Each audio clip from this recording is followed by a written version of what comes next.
Oh. Well, let's watch that one more time before I step in with my commentary. Oh, you fucking niggers. Oh, God, this nigger. Oh, look at this nigger. Now, I want to give some commentary to what you just seen. Please allow me. I got to start this up. Got to go in the house and get my glasses because I got on the wrong glasses.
So what you just seen in my opening video, you seen an individual that is what I like to call it. And these niggers, they've taken over the black community. And for whatever reason, they put victims or the cell, you know, so let me come at it this way.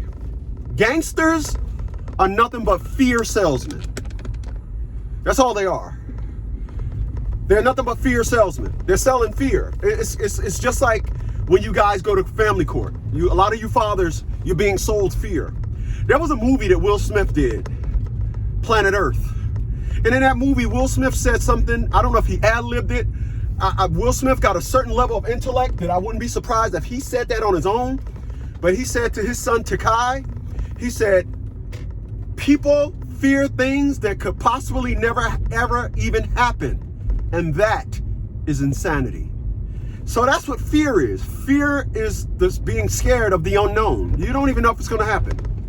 But that's what gangsters are selling. Gangsters are selling you, I'm so tough. Nobody is tougher than me. I love these guys. My boots love these guys. I love putting them in a fucking place. Why do you think at 57 years old, I'll be 58 at the end of this year? Why do you think I still work out? I dream of the day to run into one of these fucking niggers. I do. I can't stand them. So let me just go into this little narrative before I continue. I have an electric car, for those that know. I have an electric car. And one day I put my car on the charger because my house is solar and I didn't have enough batteries at the time. I didn't have enough solar goes into the batteries goes to the inverter, et cetera, et cetera. So I didn't have enough batteries at the time. So since then, I brought 2 5-kilowatt batteries. So we're better, all right? And so I would take my car to the charger and jump on my 5th-wheel scooter and go back home. Well, one day I forgot to put the charger, the scooter on a charger. So I had to take the shortcut. I had to go through the bowels of the city. And I went down this one street, and I kid you not, I'm on my 5th-wheel scooter, and as I'm rolling down that street, I realized that I fucked up. And everything was like, cha-cha. And in front of me was a guy, I'm 6'1", he had to have been about 5'4", and then the other one was about 5'9".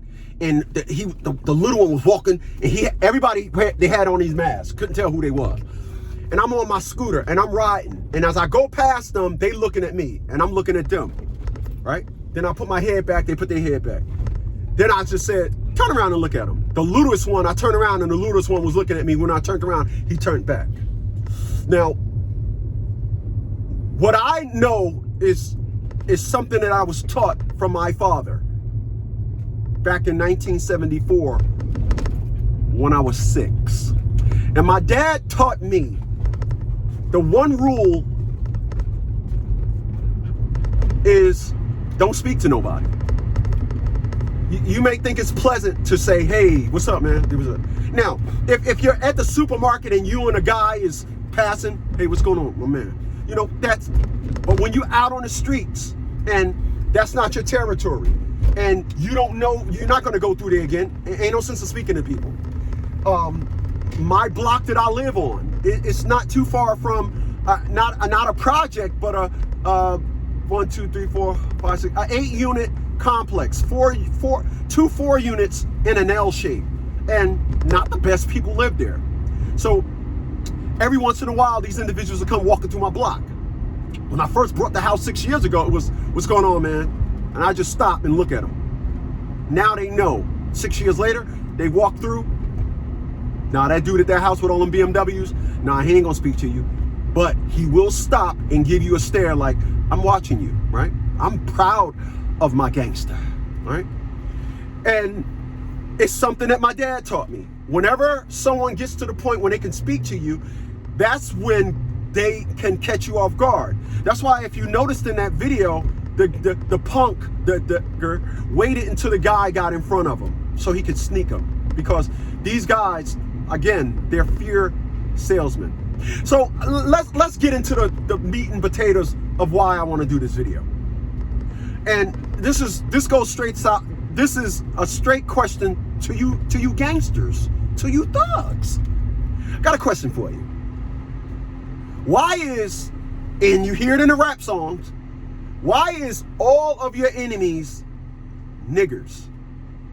Why do you insist on saying, I carry a gun, a bucket, I do this, do you ever notice, and this is fiction, but you ever notice, when you watch the Avengers, how come every time a superhero have to fight somebody, that person is not in their world? How come Thanos was from Galactus, or he was a Titan? He was a Titan. Yeah, a Titan. Yeah, I think it was a Titan. I can't remember. I think it was a Titan. But Thanos was a Titan. He was a planet of just big cocky motherfuckers. How come when Stark in the first Avengers, when he was looking up, he was fighting, he was telling Dr. Selvin, shut it down. I can't. She wants power. And then a portal opened up and Stark looked up. And when he looked up, he had like a blue screen. He was like, his screen was chilled. And when he looked up, it went and then it went red, all bombs. He's ready to go into attack mode. And then what happened? Stark said, okay, I'm ready to deal with these by himself. And he fighting, he ducking shit because he's seen something from another world. How come you niggers fight people in your world? How come? And in all actuality, We all live on the same planet, but we all live in different worlds. Now, I know I just said, how come you don't fight somebody in your world? So please allow me to elaborate. I'm physically fit. I'm 58, I'm 57 years old. The average 57 years old don't work out like I work out, don't do the things that I do, don't eat the way I eat. They walk around and they will act as if life is over. They will act as if, oh, the world is coming to an end. Oh, I gotta get my AARP membership, right? Although we live in the same planet, that is not my world. That is not the world that I live in. I don't live in that world. I live in the world where, bring it on if you want to.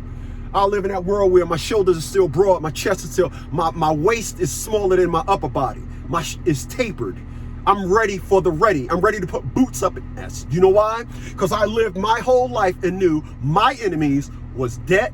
My enemies was hard times. My enemies was poverty. My enemies was a bad day.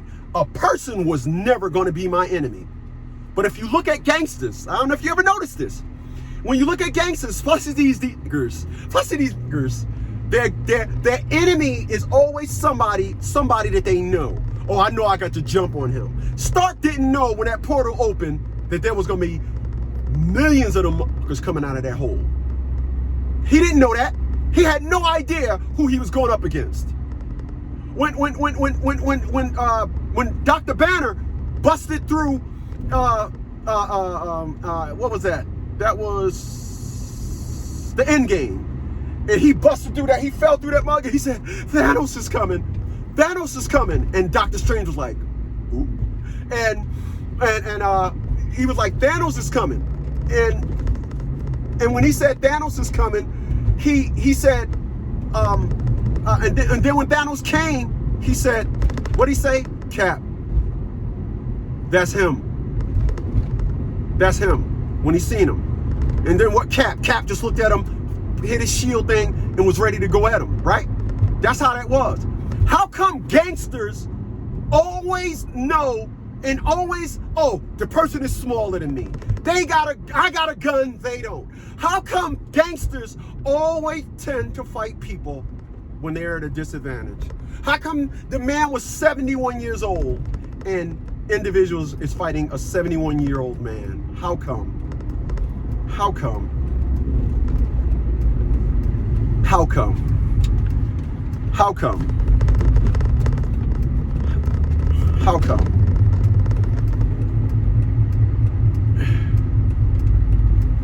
How come? How come a 71-year-old man is getting beat up by a thug? How come? Because that's all they do.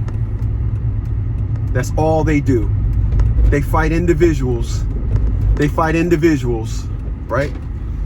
They fight individuals that they know they can take advantage of. They fight individuals that again, so all my life, I fought poverty, I fought hard times, I fought getting old, I fought debt, I fought all these things. That's what I fought.